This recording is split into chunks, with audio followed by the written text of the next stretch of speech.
Welcome to Perinatal and Pediatric Conversations, the podcast of the PPA.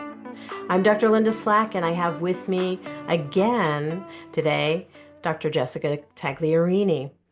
Dr. Hello. Jessica recently had spoken to me about her landlord coming to her to tell her that he was going to recommend or a new space for her in the building because he had another tenant who wanted their space. That how many years have you been practicing in that space before I've you been moved? practicing in that case like 17 or 18 years. 17 or 18 years. So that Yeah. was a little frightening, right? To have to pick up and move your space. But there's always a positive that comes out of that.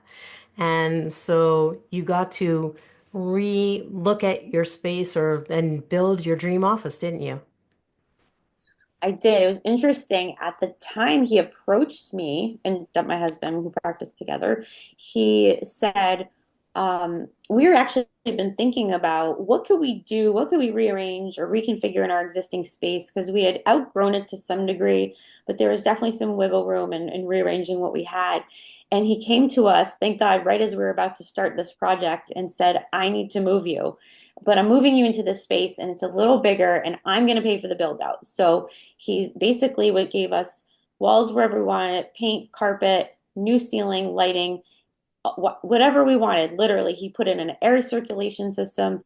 He whatever we wanted. So we really had to sit down and think about what would we do. You know, in practice, you say like, if I could do it differently, I would have done this. I Hmm. got a clean slate. And so we actually sat down and really brainstormed about what we're going to do in this new office to maximize and optimize so we can help people as best we can and make it as seamless and flawless as we can, but also still leave room for growth.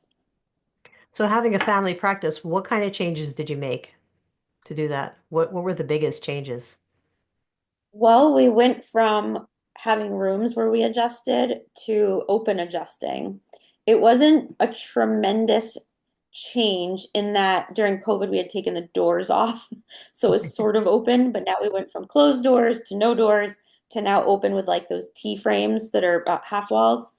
And we were able to utilize an area and fit three adjusting tables, whereas before we were only able to fit two. And in addition to that, we made a pediatric room, like a separate room, and the landlord soundproofed it for us, which is That's great because amazing.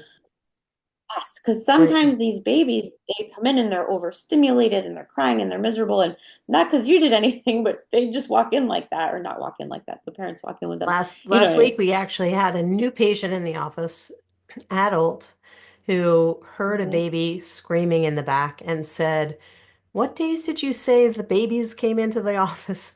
And we said Tuesday, Thursday. She said, Oh, "I'll make sure not to come in on those days." yeah, the last thing you want is a screaming baby in an open adjusting area. So the soundproof room is amazing. Pretty excited about that. And is it also like a Um, room for more than one family, or is it just one family at a time? well, that room fits one family at a One time, family. but the Okay. open adjusting area can fit many people. Typically, there could be anywhere from like six, seven, eight, nine. There could be like up to 12, 13 people in that area at once in the open adjusting So, area so between getting switching adjusted. to that type of practice, like having the open adjusting, did that increase your capacity about how many people you could see in an hour or? Tremendously, tremendously. It increased the capacity. It bought us time because if somebody, you get the chatty Cathys or the Aunt Marges that want to talk and you're their friend, and it's the one thing they did that day. So it prevents too much chatting because they see the people waiting there in the hot seats waiting to get adjusted. So they're going to be less likely in most cases to get chatty. So you can still have a rapport and a great relationship with them, but you're not going to get pinned in the room for 10 minutes hearing about their cat. So that's been really good. And not only did it allow us to kind of move things along, but then therefore we can help more people. And really, that's the most important part. And then my favorite part of open adjusting is the referrals that happen because maybe one guy's getting adjusted for his low back and the lady next to him is getting adjusted saying like, "Oh my God, my headaches have been gone." And this guy hears and he's like, "Oh my God, my wife gets headaches. I'm tired of hearing her complain." And then he refers in his wife. So our referrals have gone up exponentially since we've had open adjusting. And like I said, that's my favorite part. That's great. Referred patients listen. And how about, did you change anything in your front desk arrangement with your staff, for your Well, staff? it's bigger and we're able to make more storage. And I love storage. I like it neat and organized and labeled. I get teased for my label maker. But yeah, so we always have had a standing workstation for efficiency, and it's also better for their bodies, for my CA's bodies to stand versus sitting. I always joke that sitting's the new smoking. So we do still have standing workstations, but they have more room. Hmm. We have iPads where they can sign in.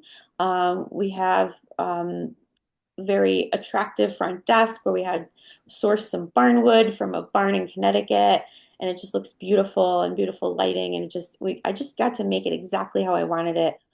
There is also in the reception area a really nice play area for the kids, I and was we just gonna also ask added that. yeah, yeah, I love the play area. Um, and we also added a little sort of snack beverage station just to add another level of customer service. And the best thing about this, we have water, filtered water, tea, and some little healthy snacks. And the best part is when the parents pick up their kids from school and come to the office, and their kids maybe came right from school and they get kind of hangry, there's like a clementine there they can grab, or an organic granola bar or something like that. So their kid can have a little snack and the whole family can come and it can be more convenient for the parent. And then just everybody's happy at that point, really. So that's been a nice little touch we were able to add. And we didn't have space for that in the old office.